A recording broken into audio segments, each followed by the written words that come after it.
Dear brothers and sisters, the environment around us is an environment of a holiday that it's an opportunity for us to have discussions. And obviously, when it's Christmas season, there are multiple layers of that discussion. One layer of that discussion is to look at the origins of a holiday, right? And to see where it actually rises from. Another layer of that discussion is how do Muslims reconcile not celebrating Christmas with their professed love for Isa alayhi salam, for Jesus, peace be upon him. And then of course the discussions about how Muslims can maintain their identity while still being friendly and good and kind to their neighbors, while still preserving their own religion and their own identity. And the conversations that start to arise about, well, what does Isa alayhi salam mean to you? You don't celebrate Christmas. What is your version of Christ? What is your love of Jesus, peace be upon him? And how do you reconcile your belief in him and not attribute certain things to him? And so in the spirit of these conversations that we have with our coworkers and our friends and our neighbors, it's important for us to talk about who Isa alayhi salam is to us, and who Isa alayhi salam in fact was in his own words, and what the miracles of Isa alayhi salam are. That getting through the holiday, the commercialization of a holiday, and everything in between, to the man himself, and to what his mission actually was. Now for this khutbah, I want to focus on something very specific, which is his miracles and then his manners, with some emphasis on the second one, especially for Muslims. Because neither of those two things are random. His miracles are not random, and he is a prophet, alayhi salam, with many miracles. A prophet who Allah speaks about his miracles in great detail. Some miracles found in the Quran and in the Sunnah of the Prophet ﷺ that are not even found in Christian literature, right? Or at least in the Bible, and as it exists today, the interpretations and extrapolations of the Bible, right? These miracles that are upheld. But then the second part of that, his manners, and some of the ways that the Prophet ﷺ conveyed that to us and what that means for us. And so in that spirit, obviously, Islam does not see that the existence of such incredible miracles is a sign of a man who was divine himself. So his miracles are not a proof of divinity, but they are proof of divine mission. And his manners, just like the other prophets, when Allah gives us a window into the manners and into the character of the prophets that came before, they're not merely to be admired, but to be absorbed, to be lived in our own lives, so that we can draw from the wisdom of Isa alayhi salam, this noble and mighty prophet, that the Prophet sallallahu alaihi wasallam said that there is no person who is closer to Jesus, the son of Mary alayhi salam, because there is no prophet between he and I. A prophet who is mentioned in the Quran over 25 times. A prophet that some of you are named after. And subhanAllah, if we look around the Muslim world, you find the name Isa present throughout the Muslim world out of love and out of reverence for this man, alayhi salam.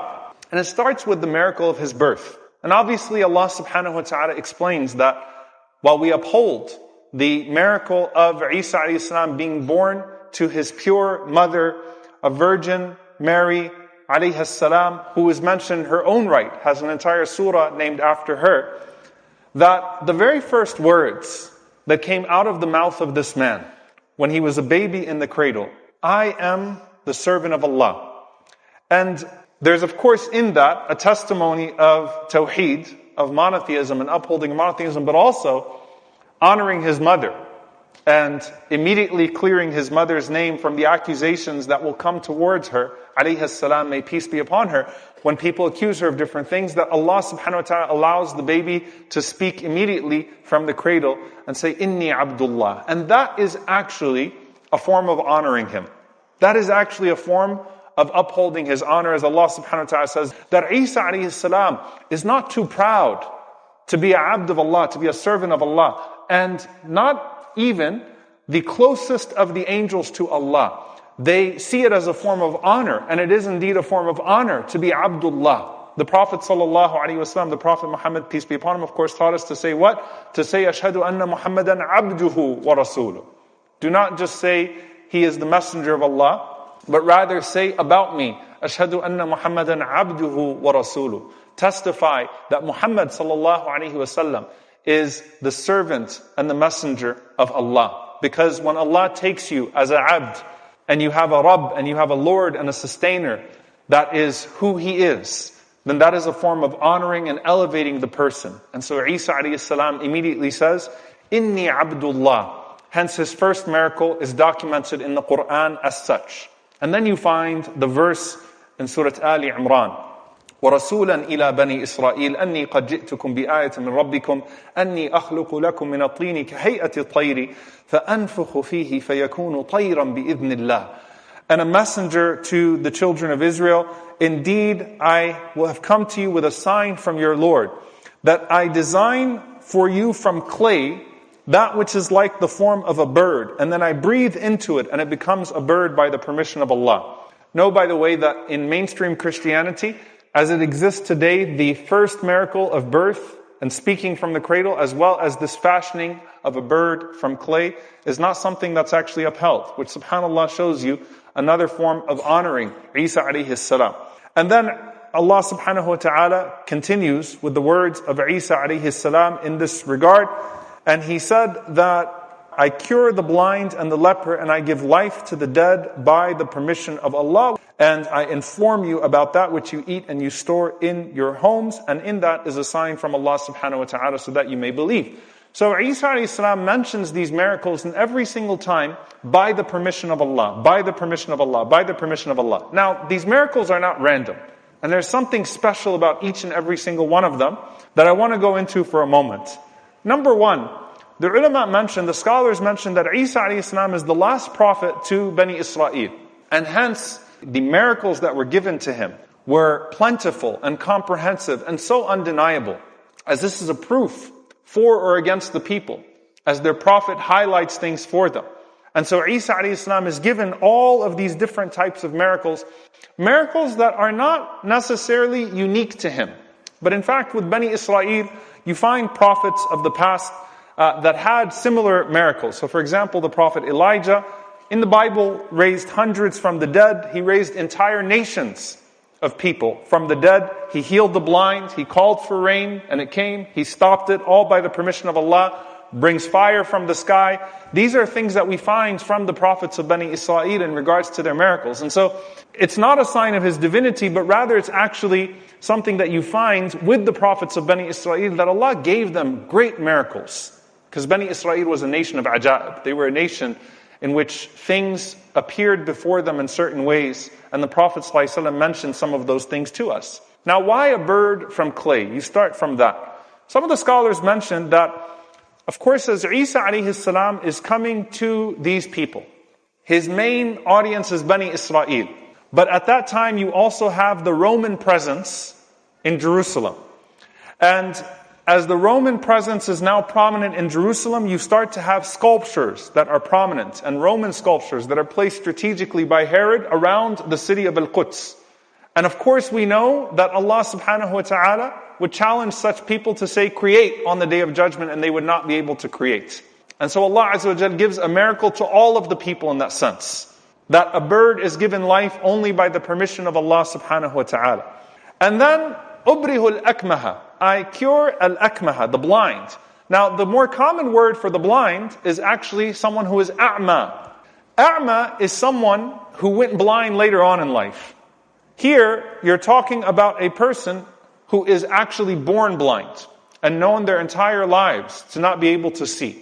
Why is that important? Because there was a lot of trickery that was carried out by those who claimed to be healers in the time of Isa alayhi salam, right? It was commonplace that someone would pretend that he was blind, he'd walk up to the person, and this person would heal his eyesight in front of the people, and then people would throw money at him so that he could do the same for them. They'd go and they'd bring their blind so that he could do the same for them. So, subhanAllah, as a hujjah, as a proof against the people, the one who was born blind and not known as anything but blind, Allah subhanahu wa ta'ala made it so that Isa alayhi salam would rub their eyes and they would suddenly be able to see. And the leper, and leprosy was very common in the time of Isa alayhi salam, also a form of healing. And these people that would pretend to heal always had immediately after their fake healing a demand for money.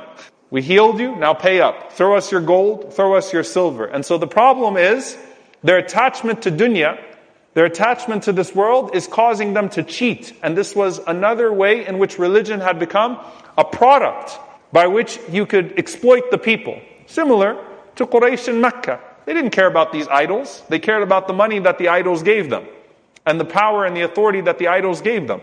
So you had these people claiming to be able to heal, and they immediately consumed the money from the people. وَأُحْيِ الْمَوْتَى, give life to the dead. And this is perhaps where it becomes very interesting that Isa alayhi salam, just like other prophets from Bani Israel, a few of them was given this ability to raise someone who had passed away. So Isa alayhi salam, Allah gave him a miracle that was more decisive than that.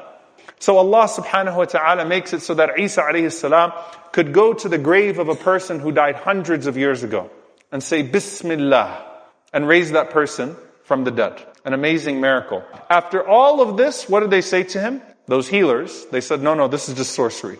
He's just playing with people's eyes at this point. They still insisted on their disbelief. And so the miracles of Isa alayhi salam, each one of them fit a particular goal and a particular hujjah, a particular proof. And all of them speak to the power of the one that sent him and sent the prophets before and sent the Prophet ﷺ after him, and even his return, alayhi salam, the return of Isa alayhi salam. All of it, every miracle that he comes with is one that Allah subhanahu wa ta'ala unlocks great proofs and great blessings for the people through his return. May Allah subhanahu wa ta'ala send his peace and blessings upon him. Now, when it comes to his manners, Isa alayhi salam was an anti-dunya prophet. He was a zahid. He was an ascetic. So when you read about his wisdom, when you read his beautiful words, however they come to us, they're all about the preference of the akhirah to this dunya. The preference of the hereafter to this world. Why? Because Isa Islam said to those who had manipulated the text, you placed the world over your head and you've placed the hereafter under your feet. Your addiction to the material world has caused you to abandon even the most sacred of revelation and to use it to hurt and to harm and to exploit. And so with Isa alayhi salam, you find this to be a common theme in his descriptions as he teaches the people zuhd, asceticism, and not to attach themselves to this dunya too much. The Prophet ﷺ says in a hadith in Sahih al-Bukhari from Abu Hurairah radiyallahu ta'ala anhu, Isa alayhi salam saw a man in front of him stealing. So he said to him, did you steal? He said, no, by Allah. I swear by Allah, by the one by whom there is no God but him. I did not steal. Isa alayhi salam was given the ability to know what people were storing in their homes at times. What did the Prophet ﷺ say that Isa alayhi salam said? He said, I believe in Allah and I will consider my vision, my eyesight, to not be truthful in this regard. What is this a lesson of? His husn al-dhann, the good assumptions that he had of people. You know, imagine the miracle that has been given to him. And in this regard, Isa alayhi salam is teaching what? Do not let your eyes fall on the uyub, on the faults of people. Because if you let it constantly navigate the faults and the flaws of people, your heart will harden and you'll become ignorant of yourself and arrogant as well. The fact that even this Prophet of Allah is teaching us this. Before a world of social media, do not let your eye wander towards the faults and the flaws of people. Whether it's virtually or in front of you. Instead, purify your heart and look to the world with a different type of vision. That's one of the manners that we learned from Isa alayhi salam. Isa alayhi salam was walking and he saw a pig. He said, go in peace. So someone said to him, do you say to the pig, go in peace? So what did he respond? He said, I'm afraid to make my tongue or accustom my tongue to speaking ill, to speaking bad words. This Prophet of Allah is trying to protect his eyes and protect his tongue. Two major lessons that we can learn from him, alayhi salam, that are conveyed to us by the Prophet sallallahu alaihi wasallam in this regard. And it tells us something about him. And it tells us something about not letting a superiority or a perceived superiority cause you to belittle and to harm and to use the faculties that Allah gave you. This man, who Allah subhanahu wa ta'ala gave power to raise a dead person to life and to heal, is worried about how he's using his tongue and his eyes. So what about us? What about us with our vision and with our speech? And ensuring that we use it only in ways that are righteous.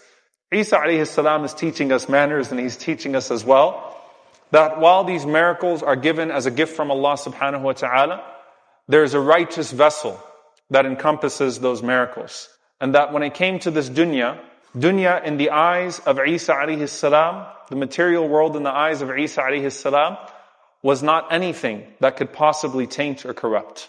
So we ask Allah subhanahu wa ta'ala to send His peace and blessings upon all of the messengers and prophets of Allah. We ask Allah subhanahu wa ta'ala to allow us to follow in the footsteps of the prophets and the messengers and the martyrs and the truthful ones and the righteous ones. And we ask Allah to allow them to be our companions in the highest level of Jannat al-Firdaus. Allahumma ameen.